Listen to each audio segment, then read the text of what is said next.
Assalamualaikum warahmatullahi wabarakatuh. Perkenalkan saya Siska Wulandari dari kelas S1 Manajemen Transfer. Baiklah, pada kesempatan kali ini saya akan mencoba menjelaskan tentang materi manajemen keuangan mengenai sumber dana jangka menengah yaitu leasing. Terlebih dahulu kita harus mengetahui apa itu leasing. Leasing atau yang disebut dengan sewa guna usaha merupakan eh, perjanjian kontrak antara pihak yang menyewakan atau lessor dengan pihak yang menyewa aset tertentu atau yang disebut dengan lease. Lease kemudian mempunyai kewajiban untuk membayar secara periodik sesuai dengan jumlah dan waktu yang telah disepakati. Objek dari leasing dapat berupa benda bergerak ataupun benda tidak bergerak seperti apartemen, perkantoran, pertokohan, telepon, mobil, komputer, bahkan bangunan dan peralatan pabrik lainnya. Selanjutnya yaitu keunggulan dari leasing. Keunggulan leasing yang pertama yaitu pembiayaan penuh. Pembiayaan penuh merupakan transaksi leasing yang sering dilakukan tanpa perlu uang muka dan pembiayaannya dapat diberikan sampai 100% atau full payout. Hal ini akan membantu cash flow terutama bagi perusahaan yang baru berdiri atau beroperasi dan perusahaan yang mulai berkembang. Yang kedua yaitu lebih fleksibel. Dipandang dari segi perjanjiannya, leasing lebih luas karena leasing lebih mudah menyesuaikan keadaan keuangan. Lease dibandingkan dengan perbankan. Pembayaran angsuran secara berkala akan ditetapkan berdasarkan pendapatan yang dihasilkan lease sehingga pengaturan pembayaran angsuran secara berkala dapat disesuaikan dengan pendapatan yang dihasilkan objek yang di lease. Nah, selanjutnya yang ketiga yaitu sumber pembiayaan alternatif. Leasing merupakan sumber pembiayaan lain bagi perusahaan tanpa mengganggu fasilitas kredit atau kredit line yang telah dimiliki. Dari segi jaminan, leasing tidak terlalu menuntut adanya jaminan tambahan yang lebih banyak dibandingkan apabila lease memperoleh pinjaman dari pihak lainnya. Yang keempat yaitu off balance sheet. Tidak adanya ketentuan keharusan mencantumkan transaksi leasing dalam neraca memberi daya tarik tersendiri kepada lease. Karena tanpa mencantumkan sebagai aktiva berarti prosedur pembelian barang tidak perlu dipenuhi secara terperinci. Karena mungkin masih dalam batas kewenangan direksi. Dengan demikian keputusan secara cepat dan tepat dapat lebih mudah dilakukan oleh direksi. Yang kelima yaitu arus dana. Keluasan pengaturan pembayaran sewa sangatlah penting dalam perencanaan arus dana. Karena pengaturan ini akan mempunyai dampak yang berarti terhadap pendapatan lease. Di samping itu, persyaratan pembayaran di muka yang relatif lebih kecil akan sangat berpengaruh pada arus dana, terlebih apabila ada pertimbangan kelambatan menghasilkan laba dalam investasi. Nah, yang keenam yaitu proteksi inflasi. Leasing dapat merupakan pelindung terhadap inflasi, meskipun dalam beberapa keadaan sering dikatakan hal ini kurang relevan dalam tahun-tahun berikutnya setelah kontrak leasing dilakukan, khususnya apabila leasing berdasarkan tarif suku bunga tetap, maka lease akan membayar dengan jumlah tetap atas sisa kewajibannya yang berasal dari pelunasan pembelian yang dilakukan di masa lalu. Nah, selanjutnya pada yang ketujuh yaitu perlindungan akibat kemajuan teknologi. Dengan memanfaatkan leasing, lease dapat terhindar dari kerugian akibat barang yang disewa tersebut mengalami ketinggalan model atau teknologi yang disebabkan oleh pesatnya perkembangan teknologi. Nah, yang ke-8 yaitu sumber pelunasan kewajiban. Pembatasan pembelajaran dalam perjanjian kredit dapat diatasi melalui leasing. Karena pada umumnya pelunasan atau pembayaran angsuran hampir selalu diperkirakan berasal dari modal kerja yang dihasilkan oleh adanya barang yang di-lease. Yang poin ke-9 yaitu kapitalisasi biaya. Adanya biaya-biaya tambahan selain harga perolehan seperti biaya penyerahan, instalasi, pemeriksaan, konsultan, percobaan, dan sebagainya. Dapat dipertimbangkan sebagai biaya modal yang dapat dibiayai dalam leasing dan dapat disusutkan berdasarkan lamanya leasing. Yang ke-10 yaitu resiko keusangan. Dalam keadaan yang serba tidak menentu, operating lease yang berjangka waktu relatif singkat dapat mengatasi kekhawatiran lease terhadap risiko keusangan, sehingga lease tidak perlu mempertimbangkan risiko pada tahap dini yang mungkin terjadi. Dan poin yang terakhir atau yang ke-11 yaitu kemudahan penyusutan anggaran. Adanya pembayaran sewa secara berkala yang jumlahnya relatif tetap akan merupakan kemudahan dan penyusutan anggaran tahunan lease. Nah, yang selanjutnya yaitu kelemahan dari leasing. Yang kelemahannya yaitu hak kepemilikan barang hanya akan berpindah apabila kewajiban lease telah diselesaikan dan hak opsi digunakan. Yang kedua yaitu seandainya terjadi pembatalan suatu perjanjian sewa guna usaha, maka kemungkinan biaya yang ditimbulkan cukup besar. Yang ketiga yaitu barang modal yang diperoleh oleh lease tidak dapat dijadikan jaminan untuk memperoleh kredit. Yang keempat yaitu resiko yang melekat pada peralatan atau barang modal itu sendiri. Yang terakhir yaitu fluktuasi bunga. Selanjutnya, jenis dari leasing.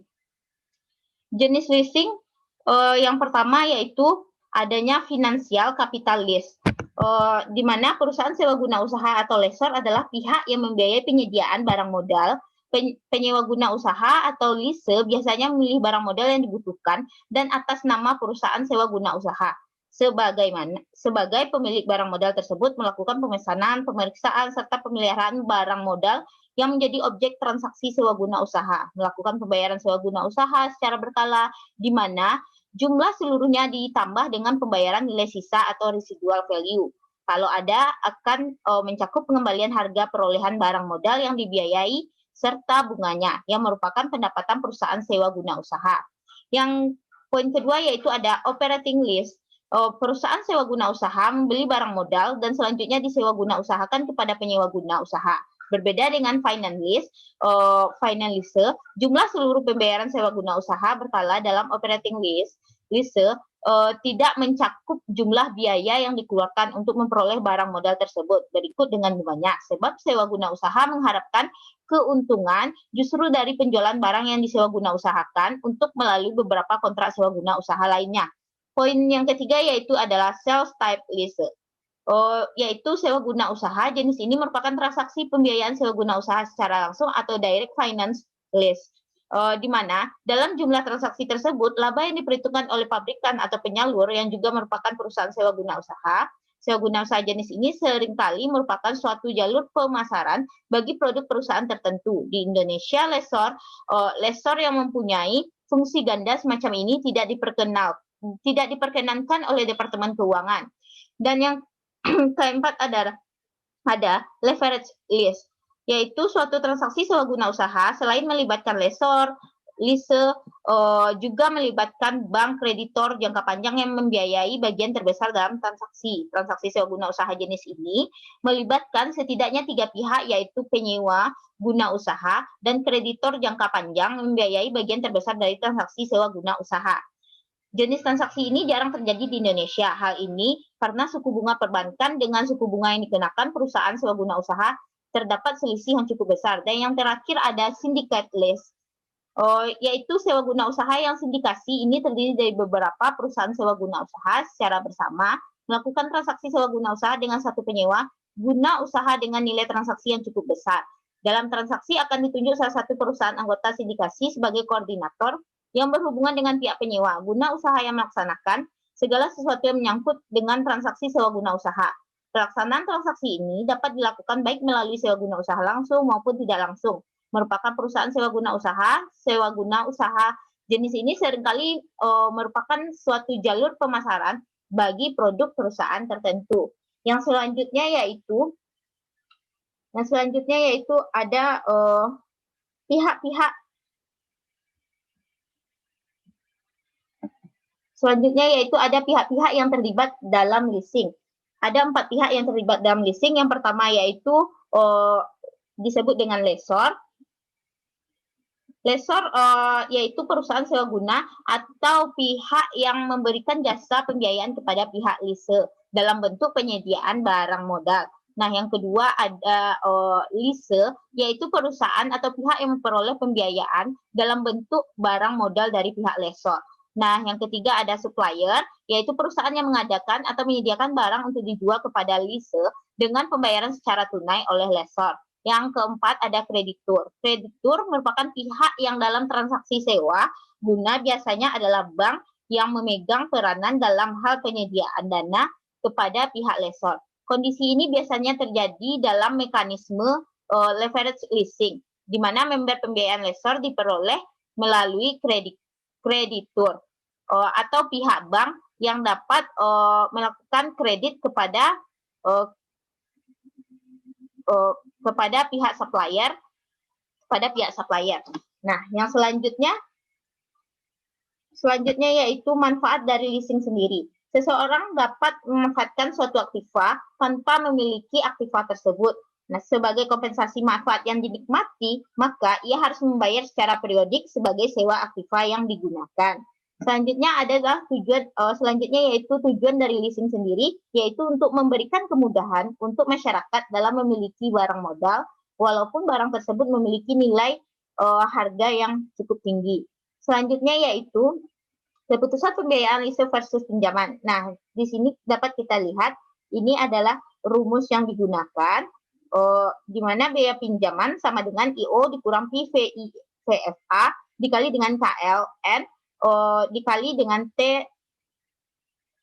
TDEP. Nah, biaya leasing sama dengan PVIFA dikali dengan KLN dikali dengan LT 1 dikurang T. Selanjutnya yaitu analisis pendanaan dengan leasing. Seperti kita ketahui, leasing dapat menjadi salah satu alternatif pendanaan. Analisis dilakukan dengan cara membandingkan dengan alternatif pendanaan lainnya yaitu hutang. Mengapa dipergunakan hutang? Karena penggunaan sewa guna mengakibatkan timbulnya kewajiban bagi perusahaan. Sama seperti kalau perusahaan yang menggunakan hutang. Selanjutnya yaitu misalkan PT-LH memerlukan aktiva senilai 100 juta. Suatu perusahaan sewa guna menawarkan untuk membiayai keperluan tersebut dengan cara membayar sewa sebanyak 5 kali dalam 5 tahun. Hanya saja, pembayaran tersebut dilakukan pada awal tahun. Perusahaan sewa guna menentukan tingkat keuntungannya sebesar 15% per tahun. Dengan demikian, perhitungan pembayaran sewa setiap awal tahun adalah sebagai berikut. Seperti yang sudah kita dapat lihat pada lampiran PowerPoint, 100 sama dengan X ditambah X dibagi 1 tambah 0,15 ditambah X per 1 tambah 0,15 pangkat 2 ditambah X per 1 tambah 0,15 dikuadratkan ditambah X dibagi 1 ditambah 0,15 pangkat 2 sama dengan X ditambah X dikali dengan 2,855. Jadi hasilnya yaitu 3,855 kali. Nah, untuk yang selanjutnya yaitu contoh dari perusahaan leasing sendiri ada macam-macam, ada BFI, Adira Finance dan banyak lagi.